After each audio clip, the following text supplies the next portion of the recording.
तुम्ही Android mobile धारक असाल तर गुगल प्ले स्टोअर मधनं आणि आयफोनचे वापरकर्ते असाल तर ऍप स्टोअर मधनं वोटर हेल्पलाईन हे ऍप मोबाईलवर डाउनलोड करून इन्स्टॉल करून घ्या।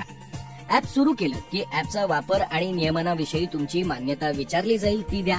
मग हे ऍप कोणत्या भाषेत वापरायचंय ती भाषा निवडा। इथे आपण मराठी भाषेचा पर्याय निवडत आहोत।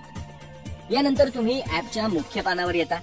या मुख्य पानावरच search your name in electoral roll असा पर्याय आपल्याला वर दिसेल। आपल्याला तिथे क्लिक करायचंय। मग मतदार यादीतलं नाव तपासण्यासाठीचं पान समोर येईल।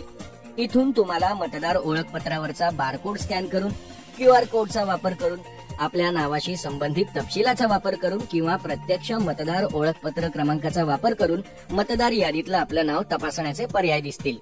आपण आपल्या नावाशी संबंधित तपशिलाचा वापर करून नाव शोधण्याचा पर्याय निवडूया। तो निवडला की समोर आलेल्या नव्या पानावर आपल्याला क्रमानं त्या रकान्यांमध्ये आपलं पहिलं नाव, आपल्या वडिलांचं किंवा पतीचं नाव, आपलं लिंग, राज्य, जिल्हा आणि विधानसभा मतदारसंघाचं नाव हा तपशील भरायचा आहे आणि मग सर्च या बटनावर क्लिक करायचंय। तुम्ही योग्य तपशील भरले असतील तर लागलीच तुम्हाला मतदार यादीतल्या तुमच्या नावाचे तपशील दिसू लागतील। यात तुमच्या मतदार ओळखपत्र क्रमांकासोबतच तुमचे वैयक्तिक तपशील, मतदारसंघ आणि तुमच्या मतदार केंद्राविषयीचे तपशील तुम्हाला पाहता येतील।